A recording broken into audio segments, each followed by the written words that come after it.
Meus amados, eu louvo a Deus pela oportunidade de estar nessa igreja. É a primeira vez que eu tenho a oportunidade de estar pela manhã. Já estive aqui outras vezes à noite, mas pela primeira vez participar do culto matinal da igreja. Que Deus possa abençoá-los e sustentá-los cada vez mais na graça, no poder do Senhor Jesus Cristo. Também é a primeira vez que eu tenho a oportunidade de estar no aniversário da igreja. Nós não moramos tão longe, mas sempre correndo de um lado para o outro. Algumas vezes nós fomos convidados, mas por alguns motivos nós não tivemos condições de estarmos presentes. Eu louvo a Deus pelo ministério do Reverendo Augusto Nicodemos, que agora é o novo pastor da igreja.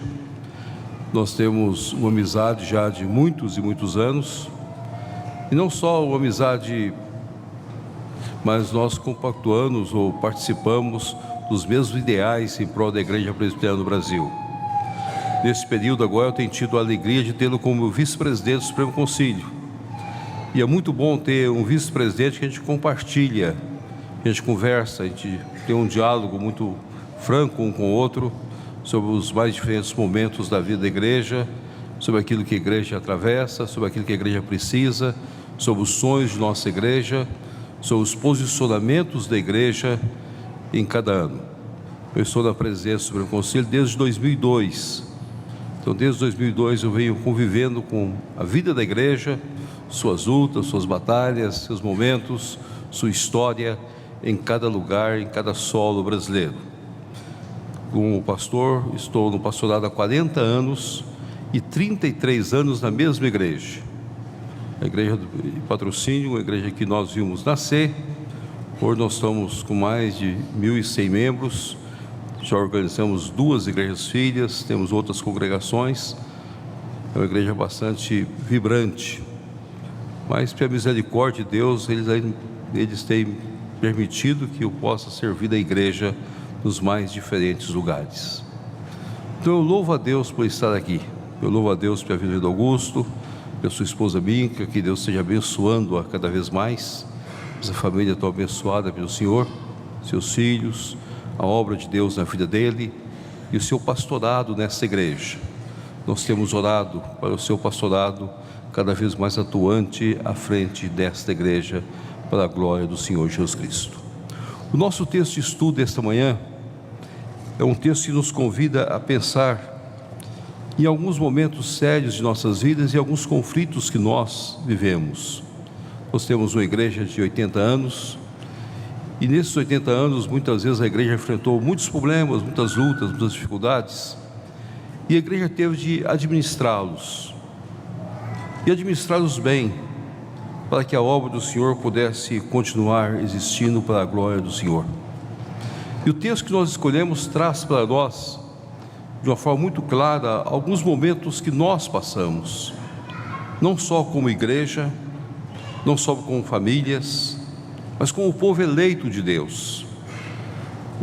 Aqueles que são eleitos do Senhor, aqueles que vivem na graça do Senhor Jesus Cristo, não estão isentos das preocupações, das lutas, dos conflitos, das dificuldades, quando ele entende que Deus dirige todas as coisas.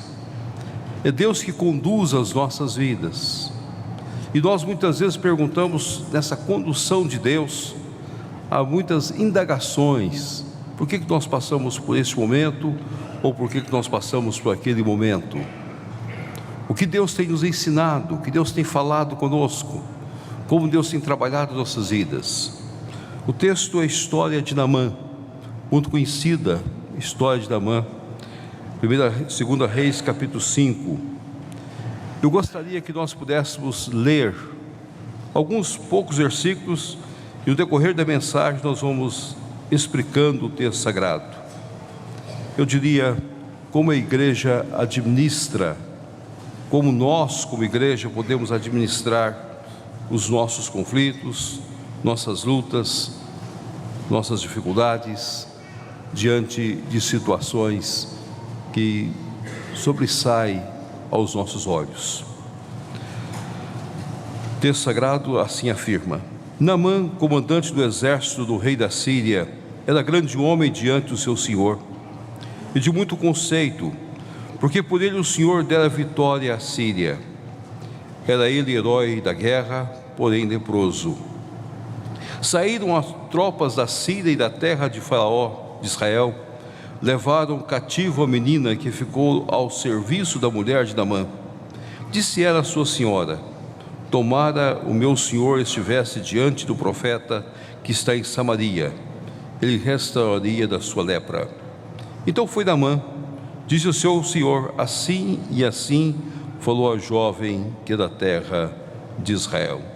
Respondeu o rei da Síria: vai, anda, e enviarei uma carta ao rei de Israel.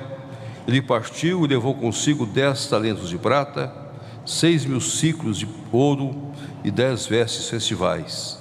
Levou também o rei de Israel carta que dizia: logo em chegando a ti esta carta, saberás que eu te enviei Naamã, meu servo, para que o cures da sua lepra. Tendo lido o rei de Israel a carta, rasgou as suas vestes e disse: acaso sou Deus com poder tirar a vida ou dá-la? Para que este envie a mim um homem para eu curá-lo de sua lepra. Notai, pois, e vede que procura um pretexto para romper comigo. Ouvindo, porém, Eliseu, homem de Deus, que o rei de Israel rasgara as suas vestes, mandou dizer ao rei: por que rasgaste as suas vestes? Deixa-o vir a mim, e saberá que há profeta em Israel. Vamos parar por aqui, e depois nós vamos lendo à medida do desenvolvimento da mensagem. O Pai, fala ao nosso coração, fala às nossas vidas nesta hora.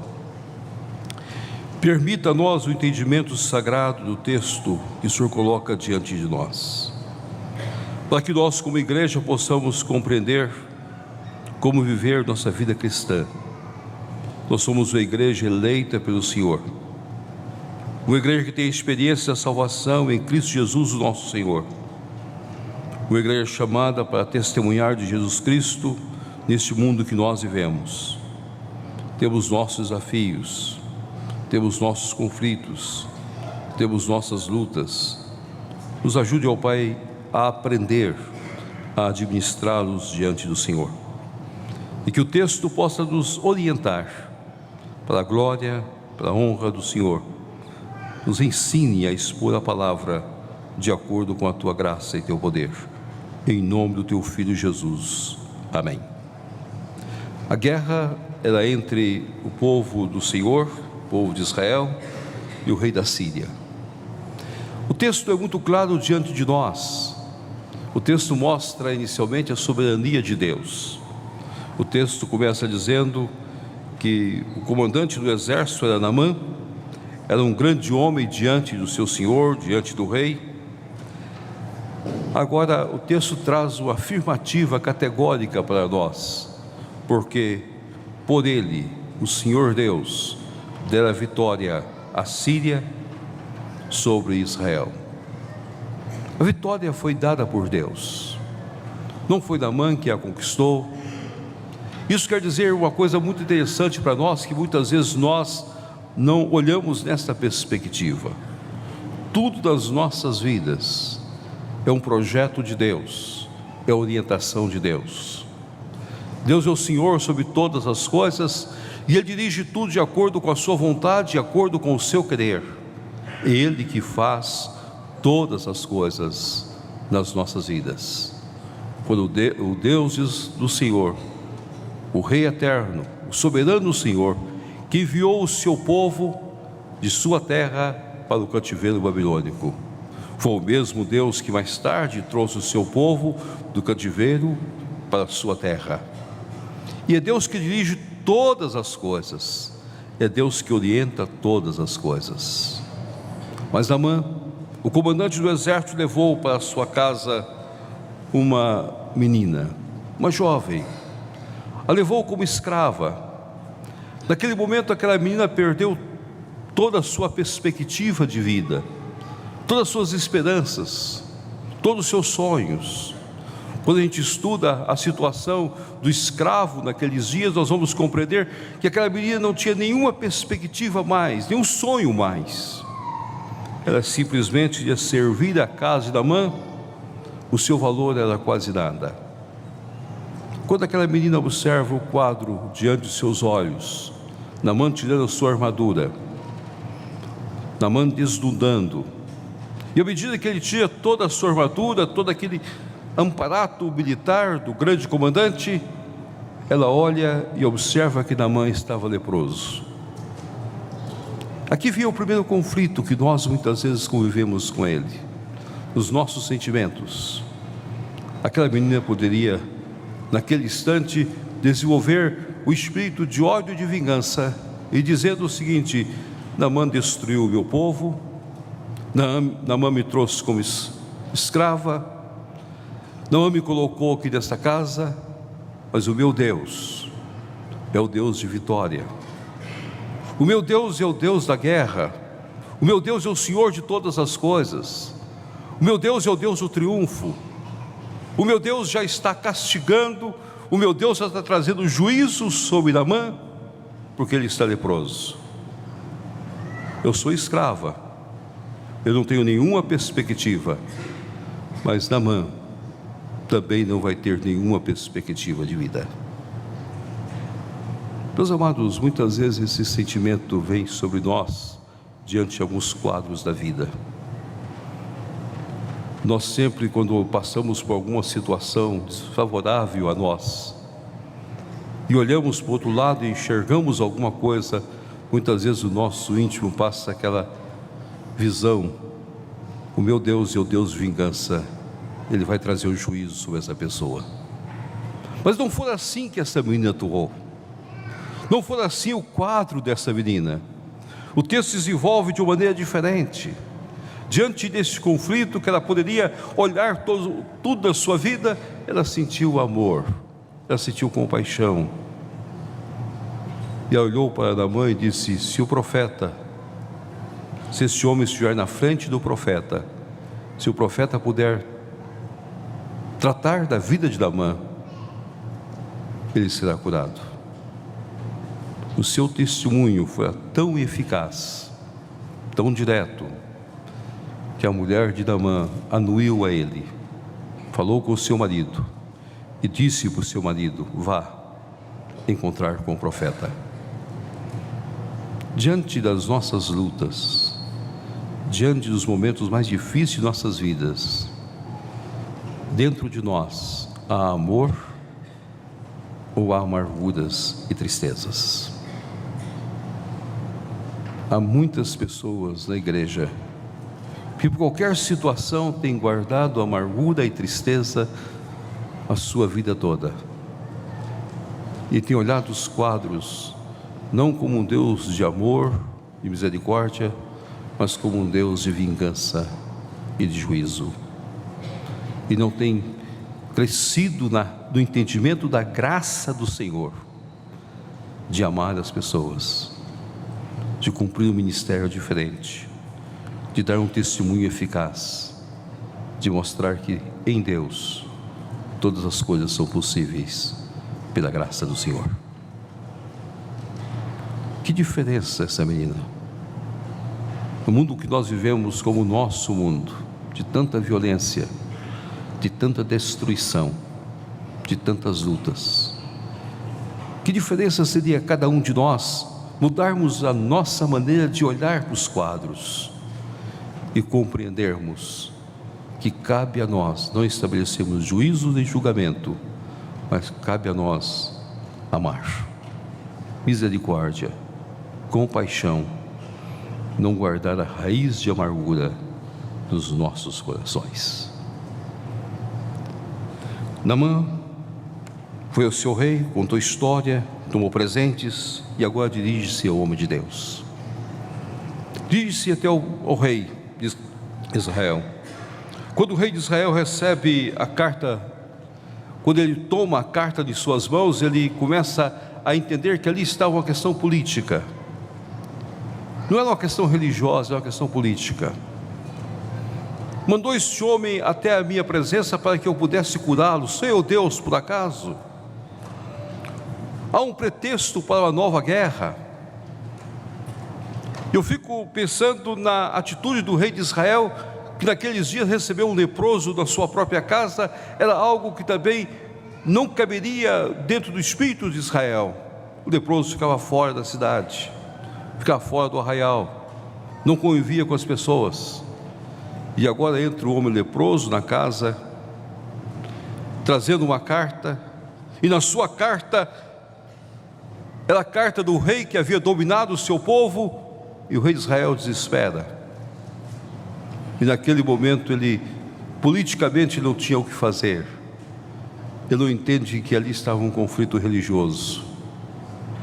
Ele não entende que ali estava uma oportunidade de mostrar o Deus de Israel. Foi naquele instante que o profeta Eliseu atua. E o profeta Eliseu foi muito claro: deixa-o vir a mim, e saberá que há profeta em Israel. Meus amados, eu creio que aqui está outro momento diferente em nossas vidas, que nós precisamos aplicar em nós. Muitas vezes a igreja tem pensado nas situações quase de forma política e não de forma espiritual. Muitas vezes nós tratamos os nossos problemas e olhamos o mundo dentro de uma visão política e dentro de uma visão espiritual e religiosa. Eu creio que o mundo de hoje precisa de homens como Eliseu, que tenham ousadia de dizer para as pessoas: há profeta nesta terra, há homens de Deus nesta terra. Eu gostaria de recordar um fato histórico para que os irmãos pudessem situar nessa situação. Quando a Inglaterra estava passando por um período de novo reinado, estava no início da reforma praticamente. Henrique VIII havia adotado a reforma, mas logo em seguida morreu. O trono ficaria com Eduardo VI, que também não teve condições físicas para continuar no trono, morreu. Sua filha Maria I era uma mulher enlouquecida, ocupou o trono, mas também não teve condições de ficar no trono. E sua outra filha Elizabeth deveria ocupar o trono, mas Elizabeth deveria enfrentar a França, deveria enfrentar a Espanha, que estava enfurecida aqueles dias, deveria enfrentar situações internas do próprio parlamento inglês, deveria conviver com as lutas também intestinas do governo daqueles dias. E os nossos irmãos da igreja reformada, os nossos irmãos crentes, os nossos irmãos ideais de reforma e os nossos irmãos puritanos daqueles dias começaram a orar pelo seu país.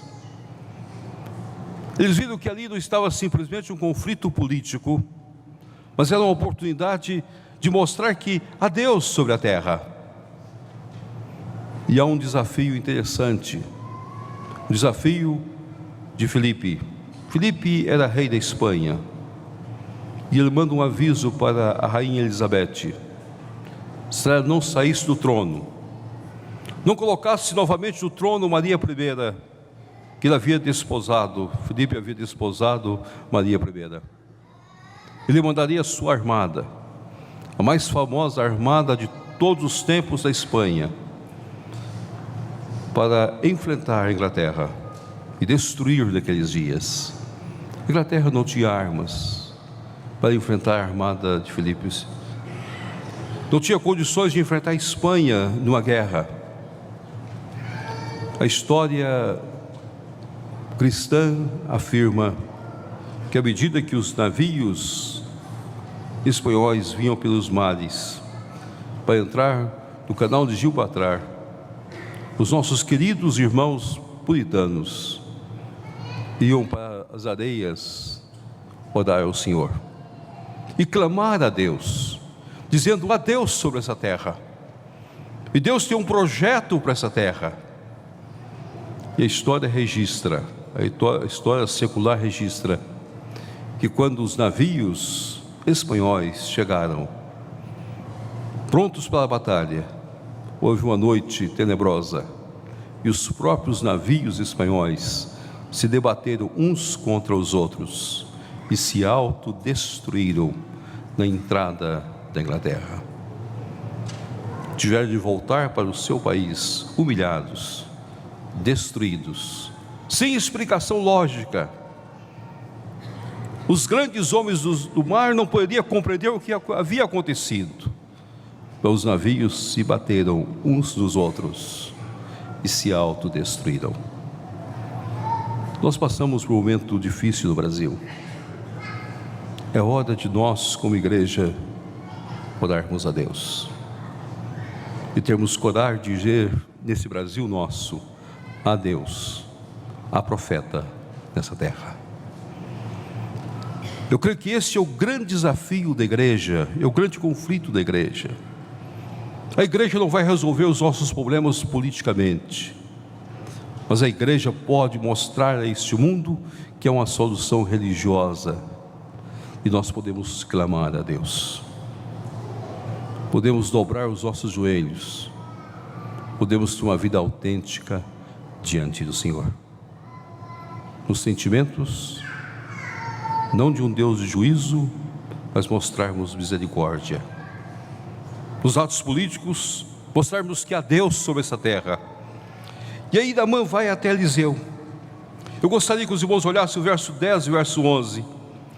Então Eliseu lhe mandou um mensageiro dizendo: vai, lava-te 7 vezes no Jordão, e a tua carne será restaurada, e ficarás limpo. Naamã, porém, muito se indignou e se foi dizendo: pensava eu que ele se iria ter comigo, por-se-ia de pé, invocaria o nome do Senhor, seu Deus, moveria a mão sobre o lugar da lepra e restauraria o leproso. Meus amados, aqui há um fato muito interessante também, que nós como igreja devemos estar sempre presente olhando. Quando Naamã chegou, Eliseu não saiu ao seu encontro. Eliseu mandou dizer a ele: vai, lava-te 7 vezes no Jordão, e tua carne ficará restaurada. Naamã olhou para aquele quadro e disse: está totalmente errado. Naamã tinha um ritualismo presente no seu coração, já tinha todas as normas rituais, já tinha tudo bem estabelecido. Pensava eu, ele ia sair para encontrar comigo.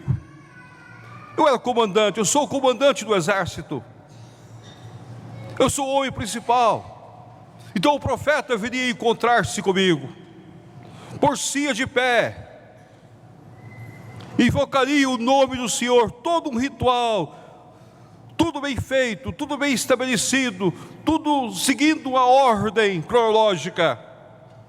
Depois moveria a mão sobre a lepra e eu ficaria curado. Meus amados, nós vivemos um momento muito interessante da história, onde há um conflito nas nossas igrejas entre o ritualismo e a simplicidade do Evangelho. E eu creio que esse texto tem a trazer para nós a grande mensagem, que o Evangelho do nosso Senhor Jesus Cristo é extremamente simples. Nós vivemos uma sociedade, se você abrir, ligar a sua TV, em qualquer canal, você vai observar que o mesmo ritual de Naamã acontece nos nossos dias, da mesma maneira. Levanta as mãos, invoca o nome de Deus, põe a mão onde está a enfermidade e você ficará curado. Tudo é a mesma coisa, é o mesmo simbolismo, é o mesmo ritualismo. E a igreja é desafiada a dizer para este mundo: a única coisa que nós precisamos para sermos restaurados é crer no Senhor Jesus Cristo, nós e nossa casa, mais nada.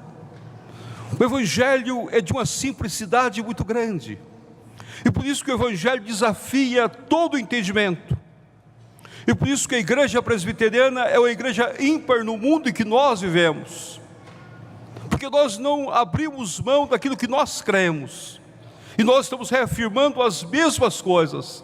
Crê no Senhor Jesus Cristo e é salvo tu e tua casa. Há 80 anos essa igreja está pregando a mesma mensagem, sem nenhum ritualismo, sem caminhar para um lado nem para o outro lado, sem estabelecer os atos de invocações ou de expulsões, mas crendo que o Evangelho da graça estabelece todas as coisas e retira, e transforma, e muda a história dos homens, de acordo com a vontade soberana de Deus. Quando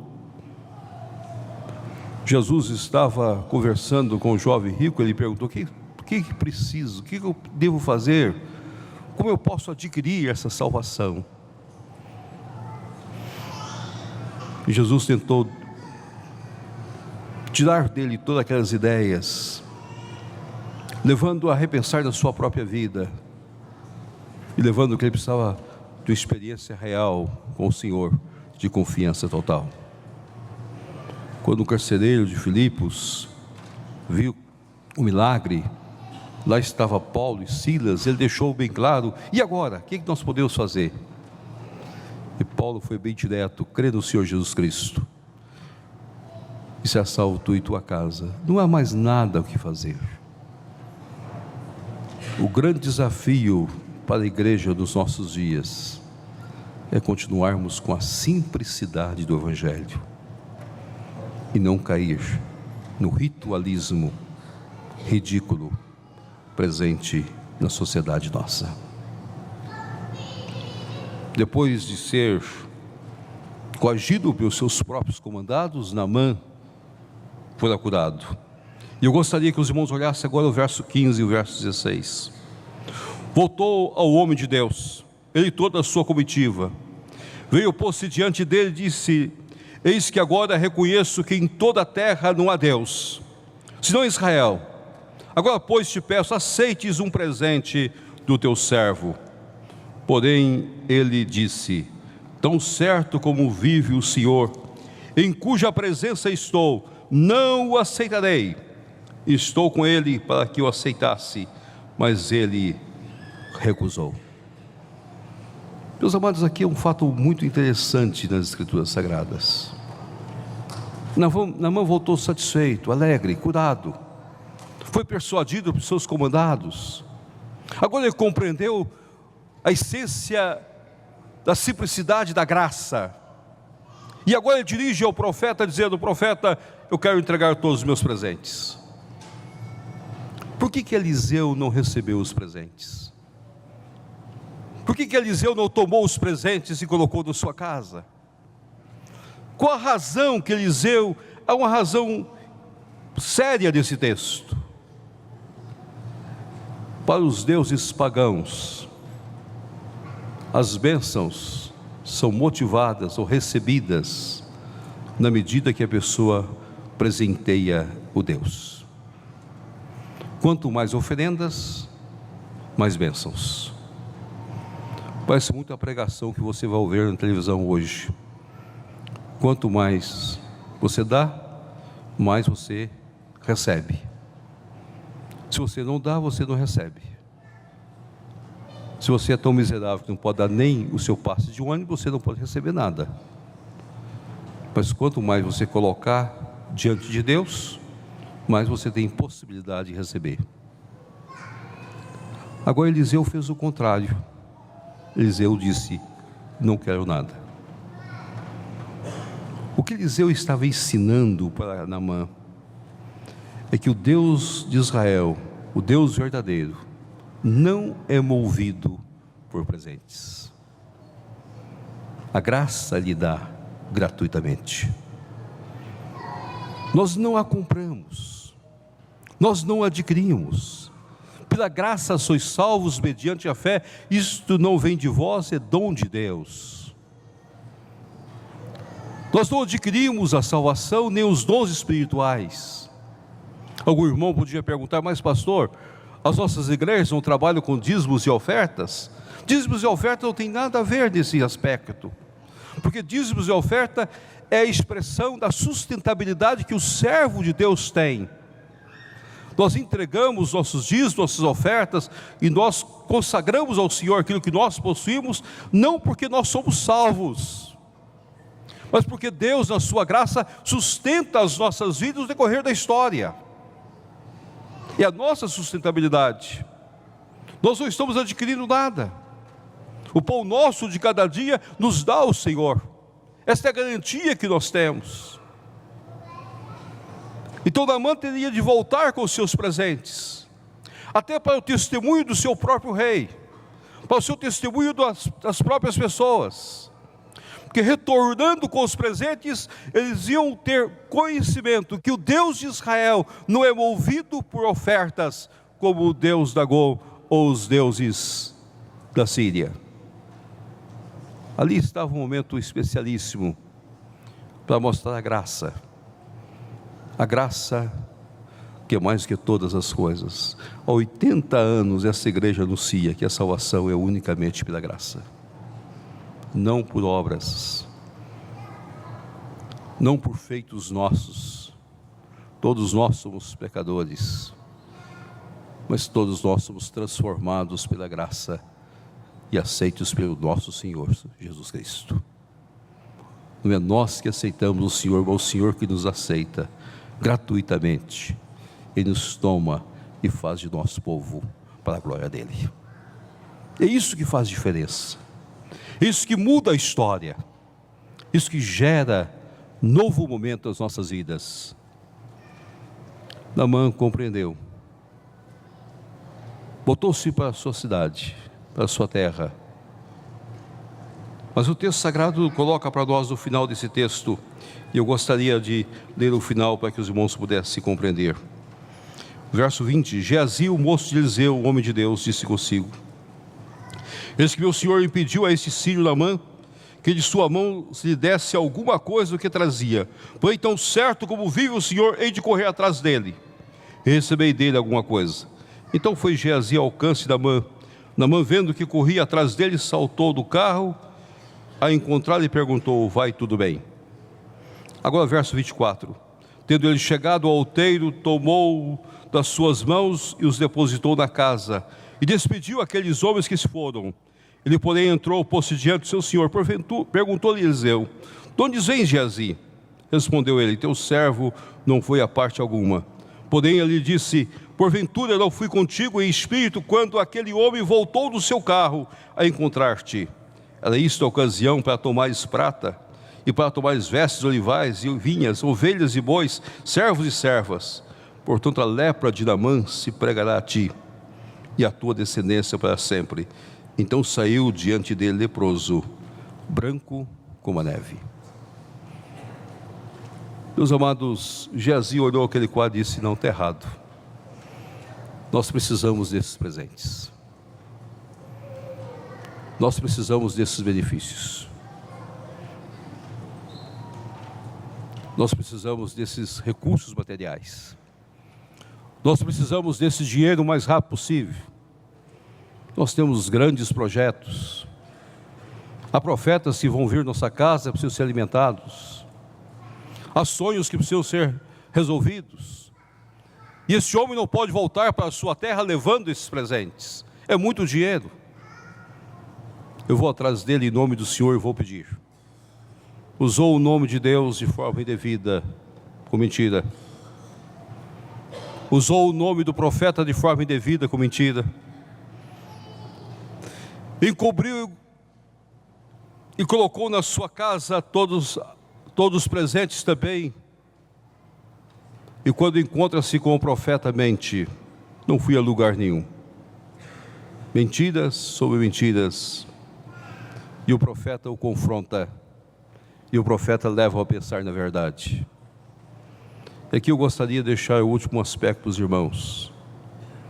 Meus amados, muitas vezes também podemos estar na igreja vivendo uma grande mentira, e essas mentiras destroem as nossas vidas. Pode parecer pesado para você eu afirmar isso, mas Judas viveu por 3 anos no colégio apostólico uma grande mentira. Ele nunca foi um dos discípulos, nunca participou do colégio apostólico, mas lá estava junto. Judas sabia que a sua vida tinha outros motivos, como a vida de Geazi tinha outros motivos. Muitas vezes nós olhamos a nossa vida cristã e não temos coragem de perguntar para nós mesmos: minha vida é uma vida de verdade ou uma vida de mentira? Há muitos crentes, por tristezas nossas, que não estão na igreja porque têm uma experiência real com o Senhor Jesus Cristo, mas estão na igreja em busca de bênçãos, de bênçãos e de bênçãos. E quando encontra a bênção, muda de igreja, procurando mover Deus. E assim vai passando de igreja em igreja, lugar em lugar, buscando bênçãos, negociando bênçãos. São os Geazis dos nossos dias, correndo atrás de mentiras e se autodestruindo por causa das mentiras. A igreja prega a verdade. A igreja vive da sustentabilidade da graça de Deus. A igreja vive daquilo que Deus tem dado a nós, de acordo com a maravilha da sua direção sábia. Mas há muitos homens, muitas pessoas, que infelizmente querem viver suas vidas em mentiras. Não cabe a nós julgarmos, cabe a nós pregarmos. Por isso que a palavra de Deus nos adverte: ai daqueles de onde vêm os escândalos. Meus queridos, será que as nossas vidas estão sendo construídas na verdade? Nós estamos aqui porque nós somos gratos a Deus, mas nós estamos aqui porque nós queremos ser abençoados. 80 anos de igreja, 80 anos para nós reafirmarmos: nós estamos aqui porque nós somos gratos a Deus, porque nós somos salvos em Cristo Jesus. Tudo que Deus tinha a nos dar, Deus já nos deu. Mesmo nas lutas, nas dificuldades, nós estamos felizes, porque o Senhor é que cuida de nós. Que os nossos conflitos, a soberania de Deus, esteja sempre presente para a glória do Senhor. Amém.